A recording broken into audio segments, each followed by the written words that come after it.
यदि tan A बराबर 4/3 तो कोण A के अन्य त्रिकोणमितीय अनुपात ज्ञात कीजिए। तो बच्चों सबसे पहले हम लोग यहाँ पर त्रिकोणमितीय अनुपात ज्ञात करने के लिए कहा है, तो सबसे पहले हम लोग एक समकोण त्रिभुज खींच लेंगे। कौन सी त्रिभुज?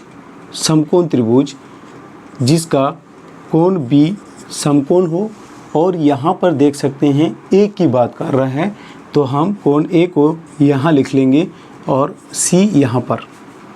ठीक, याद रखना है कोण किस कोण की बात कर रहा है, उस कोण को हम लोग लेंगे और उस कोण के सापेक्ष में हम लोग सब कुछ लेंगे। तो इस कोण के हिसाब से ये हो जाएगी लंब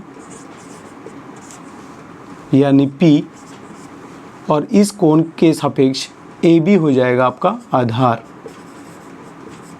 यानी B, और AC हम लोग जानते हैं समकोण जो होगा उसके सम्मुख भुजा को कर्ण कहते हैं यानी हाइपोटेन्यूस यानी H। ओके, ठीक है बच्चों, अब आगे देखते हैं इसको कैसे सॉल्व करते हैं। यहाँ पर क्वेश्चंस में दिया हुआ है tan A बराबर 4/3, और हम लोग ट्रिगोनोमेट्री रेशियोज में देखे थे, त्रिकोणीय अनुपात में देखे थे tan A का क्या होता था, लंब बाय आधार। लंब यानी P और आधार यानी B, तो हम लिख सकते हैं P = 4K, तब B = 3K होगा। अब हमें क्या चाहिए, ये हमें मालूम, ये हम ले सकते हैं 4K और इसको ले सकते हैं 3K। अब हमें ये निकालना होगा, यानी इसकी जो कर्ण है उसकी लंबाई को प्राप्त करना होगा। तो उसको प्राप्त करने के लिए हम लोग पाइथागोरस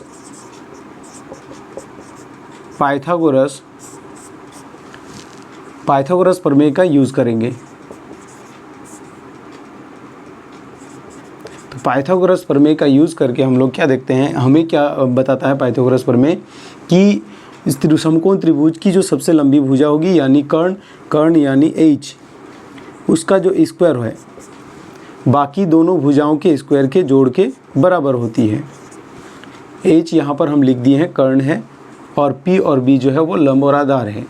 H निकालनी है, P दिया हुआ है 4K, तो 4K का स्क्वायर हो जाएगी, और B दिया हुआ है 3K, तो 3K का स्क्वायर हो जाएगी। जब हम इसको सॉल्व करते हैं तो 4 4 का 16K स्क्वायर और 3 3 जा 9K स्क्वायर। अब H स्क्वायर = 16K स्क्वायर और 9K स्क्वायर कितना हो जाएगा, 25K स्क्वायर। तो इधर का अगर स्क्वायर हटाते हैं तो इधर रूट हो जाएगा, और 25 का रूट 5 होता है, K स्क्वायर का रूट K होता है, यानी मेरे पास हमें प्राप्त हुआ कर्ण बराबर यानी H बराबर 5K।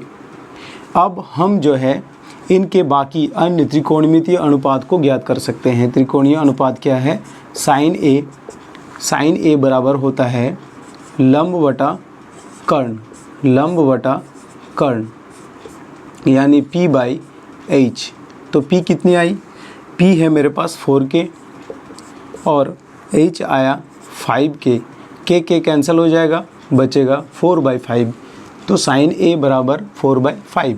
नेक्स्ट रेशियो है cos A, और cos A हम जानते हैं कि cos A जो होता है वो आधार बाई कर्ण होता है, आधार यानी B और कर्ण यानी H। तो B आपके पास कितनी है, B है 3K और H आया आपका 5K, तो K कैंसिल हो जाएगा, बचेगा 3/5। सेम उसी तरह 10 तो दिया हुआ है। अब 10 का रेसिप्रोकल कॉट होता है, तो 10 होता है लंब बटा आधार, ये हो जाएगा आधार बटा लंब, आधार यानी B और लंब यानी P। तो आधार हो गया आपका 3K और लंब हो गया आपका 4K, K कैंसिल होकर 3/4 होगी कॉट A। सेम उसी sec A निकालें तो sec A इसका रेसिप्रोकल होता है cos A का, तो ये हो जाएगा कर्ण H बाई आधार B। कर्ण आया था आपका 5K और आधार था आपका 3K, तो के कैंसिल होकर 5/3 हो जाएगी आंसर। सेम कोसेक ए निकालें तो कोसेक ए साइन ए का रेसिप्रोकल होता है, तो कोसेक हो जाएगा कर्ण h/लंब p। तो कर्ण आया था आपका 5k और लंब था आपका 4k, के कैंसिल होकर बचेगा 5/4।